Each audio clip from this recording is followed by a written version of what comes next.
नमस्कार, स्वागत छ तपाईहरुलाई अध्यापन अनुमति पत्रको यो अर्को नयाँ क्लासमा। आज म तपाईहरुलाई राष्ट्रिय शिक्षा नीति 2076 सँग सम्बन्धित रहेर कुरा गर्नेछु र राष्ट्रिय शिक्षा नीति 2076 मा भएको मुख्य व्यवस्थाहरूको बारेमा आज म भिडियो बनाएको छु। कृपया भिडियो हेरिसकेपछि प्रतिक्रिया दिनुहोला। राष्ट्रिय शिक्षा नीति 2076 यो विद्यालय शिक्षासँग सम्बन्धित के छ त्यो कुराहरु यहाँ रहेको छ। मिति 2076 7 महिना 18 गते को निर्णयबाट यो तर्जुमा गरिएको थियो। त्यसपछि यसको दूरदृष्टि एकवटा छ, लक्ष्य एकवटा र यसको क्षेत्रहरु जम्मा 14 वटा रहेका छन्। 13 वटा उद्देश्य, 33 वटा रणनीति र 55 वटा नीतिको व्यवस्था रहेको छ। यसमा याद गर्नु होला, यो सोध्ने कुराहरु छ। दूरदृष्टि रहेको छ राष्ट्रिय शिक्षा नीति 2076 को दूरदृष्टि शिक्षित, सभ्य, स्वस्थ र सक्षम जनशक्ति, सामाजिक न्याय, रूपान्तरण र समृद्धि। यो राष्ट्रिय शिक्षा नीति 2076 को दूरदृष्टि हो। र यसको लक्ष्य रहेको छ सबै तहको शिक्षालाई प्रतिस्पर्धी, प्रविधि मैत्री, रोजगारमूलक र उत्पादनमुखी बनाई देशको आवश्यकता अनुरूपको मानव संसाधन विकास गर्ने। यो भनेको लक्ष्य रहेको छ। रणनीति सबै तहको शिक्षामा विज्ञान, प्रविधि, इन्जिनियरिङ र गणित शिक्षालाई पाठ्यक्रमको अभिन्न अंग बनाइने। यो रणनीति हो राष्ट्रिय शिक्षा नीति 2076 को। सबै तहको शिक्षामा विज्ञान भयो, प्रविधि, इन्जिनियरिङ र गणित शिक्षालाई पाठ्यक्रमको अभिन्न अंगको रूपमा बनाइने भनेर रणनीति रहेको छ। नीति कार्यान्वयनको जिम्मेवारी, यो नीति कार्यान्वयनको जिम्मेवारी कसको रहेको छ त? संघीय सरकारको जम्मा 11 वटा, त्यसपछि प्रदेश सरकारको 15 वटा जिम्मेवारी छन्। स्थानीय तहको 27 वटा जिम्मेवारी रहेका छन्। संघको 11, प्रदेशको 15 र स्थानीय सरकारको 27 वटा जिम्मेवारी तोकिएको छ। राष्ट्रिय शिक्षा नीति 2076 को कार्यान्वयनको समग्र स्थितिको वार्षिक तथा आवधिक मूल्याङ्कन यो शिक्षा, विज्ञान तथा प्रविधि मन्त्रालयले गर्ने। यसको जुन आवधिक मूल्याङ्कन छ यो शिक्षा, विज्ञान तथा प्रविधि मन्त्रालयले गर्ने व्यवस्था रहेको छ। 15 योजनाको अन्त्यमा मध्यावधि मूल्याङ्कन र 10 वर्षपछि पूर्णावधि मूल्याङ्कन गरिनेछ। यो 10-15 योजनाको अन्त्यसम्म यो आवधिक मूल्याङ्कन गर्ने, मध्यावधि मूल्याङ्कन गर्ने। त्यसपछि शिक्षा नीति जारी भएको 10 वर्ष पुगेपछि यसको पूर्णावधि मूल्याङ्कन गरिने व्यवस्था रहेको छ। नीतिको राष्ट्रिय विकासमा परेको प्रभाव मूल्याङ्कनको समन्वय राष्ट्रिय योजना आयोगले गर्नेछ। यो नीतिले राष्ट्रिय विकासमा पारेको के प्रभाव पार्न सक्छ त्यसको बारेमा मूल्याङ्कन गर्ने काम भनेको राष्ट्रिय योजना आयोगले गर्ने व्यवस्था रहेको छ। संघीय संरचना अनुसार नीति तय गरी सबै तहका कार्य र जिम्मेवारी निर्दिष्ट गर्ने प्रयत्न गरिएको देखिन्छ। राज्यले विश्वव्यापी रूपमा गरेको घोषणा र प्रतिबद्धता पूरा गर्ने गरी नीति तय गरेको हो। शिक्षा नीतिले राज्यले लिएको राष्ट्रिय विकासका प्राथमिकतालाई सम्बोधन गर्ने प्रयास गरेको छ। अब राष्ट्रिय शिक्षा नीति 2076 ले खारेज गरेका नीतिहरू, यो जब राष्ट्रिय शिक्षा नीति 2076 कार्यान्वयनमा आयो, जारी भयो, त्यसपछि यसले कुन नीतिहरूलाई खारेज गर्यो त? शैक्षिक जनशक्ति विकास केन्द्र तालिम नीति 2062, त्यसैगरी अनौपचारिक शिक्षा नीति 2063, प्रविधिक तथा व्यावसायिक शिक्षा एवं तालिम नीति 2069 र उच्च शिक्षा नीति 2072 यसैगरी अपाङ्गता भएका बालबालिकाका लागि समावेशी शिक्षा नीति। यी पाँचवटा कुरा राष्ट्रिय शिक्षा नीति 2076 ले खारेज गरेको हो। त्यसपछि राष्ट्रिय शिक्षा नीतिका उद्देश्यहरू, राष्ट्रिय शिक्षा नीति 2076 का उद्देश्यहरू के छन् त? बालबालिकाको सर्वाङ्गीन विकासमा केन्द्रित प्रारम्भिक बाल विकास तथा शिक्षालाई गुणस्तरीय र प्रभावकारी बनाउनु। 2 नम्बरमा आधारभूत शिक्षामा सबैको सहज एवं समतामूलक पहुँच र निरन्तरता सुनिश्चित गर्दै सर्वव्यापी, जीवन उपयोगी, प्रतिस्पर्धी एवं गुणस्तरयुक्त अनिवार्य तथा निःशुल्क शिक्षाको प्रत्याभूति गर्नु। 3 नम्बर गुणस्तरीय माध्यमिक शिक्षामा सबैको निःशुल्क पहुँच सुनिश्चित गर्दै सृजनशीलता, रचनात्मकता, अध्ययनशीलता, सकारात्मक चिन्तन र सदाचार जस्ता गुण सहितको प्रतिस्पर्धी, सिपयुक्त एवं उत्पादनशील जनशक्ति तयार गर्नु। 4 नम्बर प्राविधिक तथा व्यावसायिक शिक्षा र तालिमका अवसरहरूलाई व्यापक विस्तार गरी सबै इच्छुक नागरिकहरूका लागि समावेशी एवं समतामूलक पहुँच स्थापित गर्दै देश विकासका लागि योग्य, सक्षम, सिपयुक्त र उद्यमशील जनशक्ति तयार पार्नु।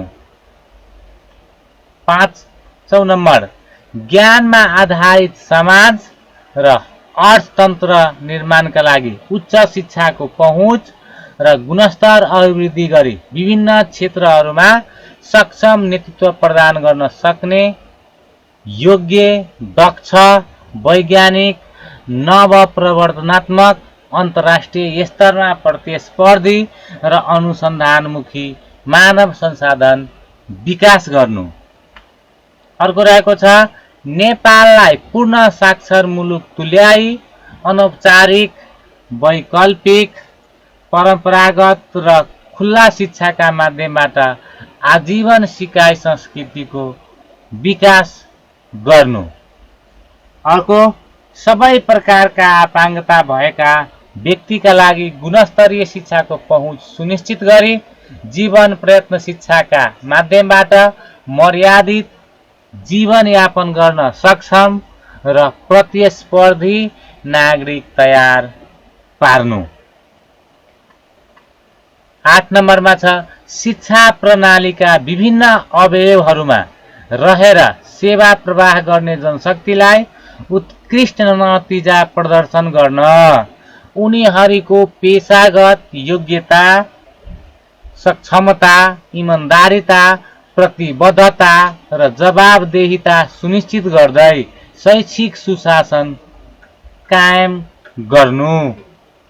9 नम्बर सार्वजनिक तथा निजी शैक्षिक क्षेत्रका विद्यमान असल अभ्यास, बेस्ट प्र्याक्टिसेसलाई सम्मिलन फ्युजन गर्दै निजी लगानीका शिक्षण संस्थाहरूको प्रभावकारी परिचालन, नियमन एवं सार्वजनिक शिक्षा प्रणालीको रूपान्तरणको प्रक्रियामा सबलीकरण गर्नु।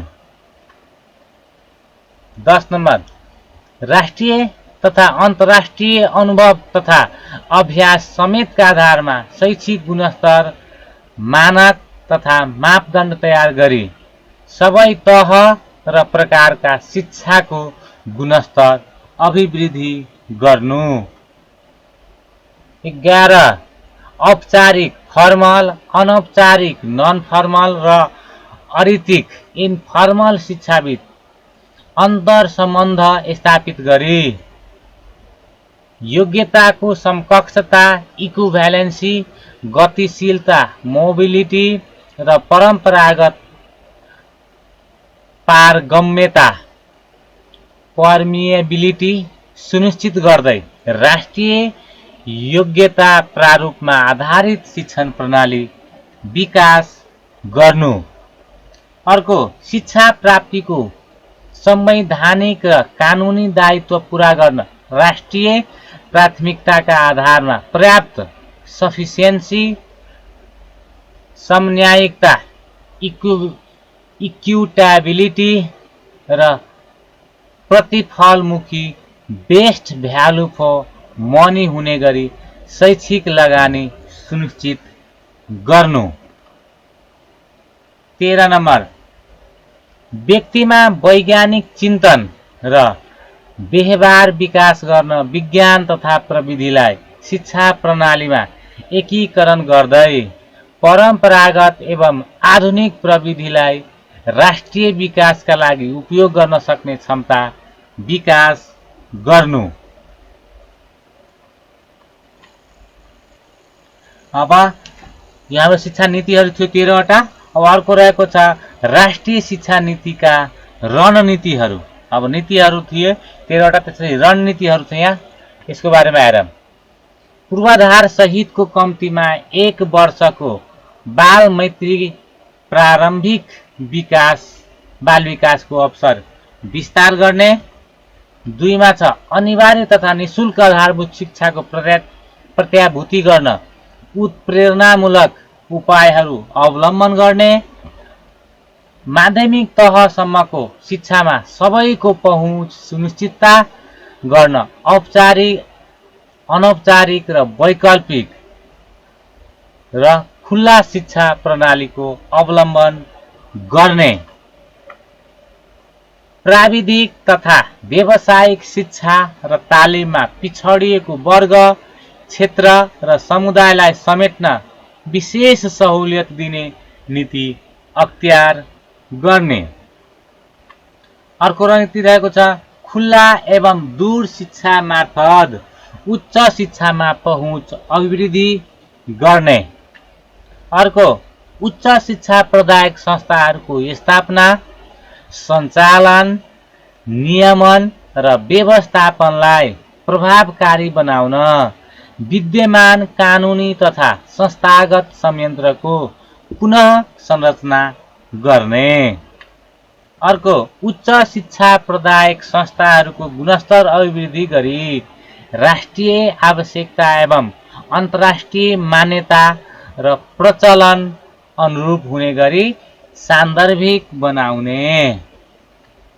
अर्को, हाल सञ्चालनमा रहेका विश्वविद्यालयहरूमध्ये इच्छुक विश्वविद्यालयलाई प्रदेशसँग समन्वय गरी प्रादेशिक विश्वविद्यालयका रूपमा सञ्चालन गर्न अभिप्रेरित गर्ने। अर्को रणनीति रहेको छ साक्षरता, अनौपचारिक शिक्षा र आजीवन सिकाइलाई पेशा एवं व्यवसाय, सामाजिक जीवन र सहभागितासँग आबद्ध गर्ने।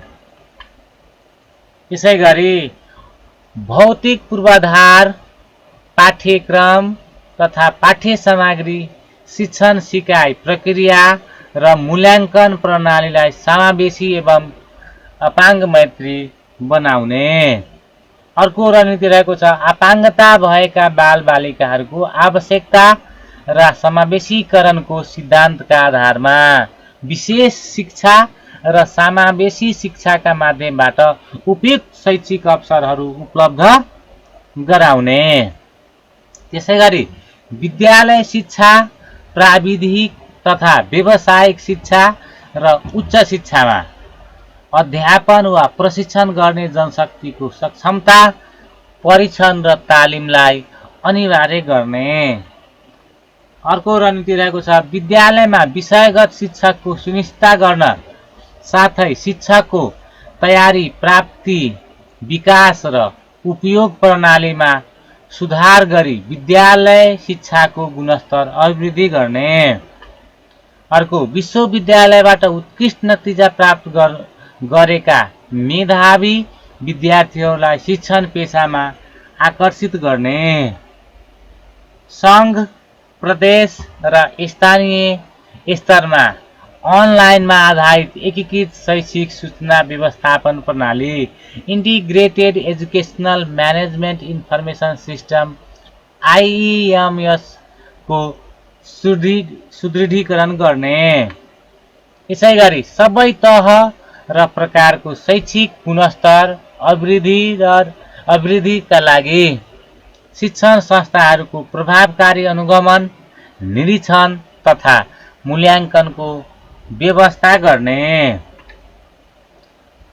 अर्को रहेको छ राष्ट्रिय योग्यता प्रारूपका आधारमा क्रेडिट ब्याङ्किङ र क्रेडिट ट्रान्सफरको प्रणाली लागू गर्ने। अर्को रणनीति रहेको छ विद्यालय तथा उच्च शिक्षामा तीनै तहका सरकारको लगानी वृद्धि गर्ने। अर्को रहेको छ सबै तहको शिक्षामा विज्ञान, प्रविधि, इन्जिनियरिङ र गणित शिक्षा STEM एजुकेसनलाई पाठ्यक्रमको अभिन्न अङ्ग बनाइने रणनीति लिएको छ। धन्यवाद यति बेलासम्म भिडियो हेर्नुभएकोमा। कृपया यस्तै भिडियो हेर्नु चाहनुहुन्छ भने मेरो च्यानल सब्स्क्राइब गर्नुहोला। फेरि अर्को भिडियो लिएर आउला। तबसम्मको लागि नमस्कार।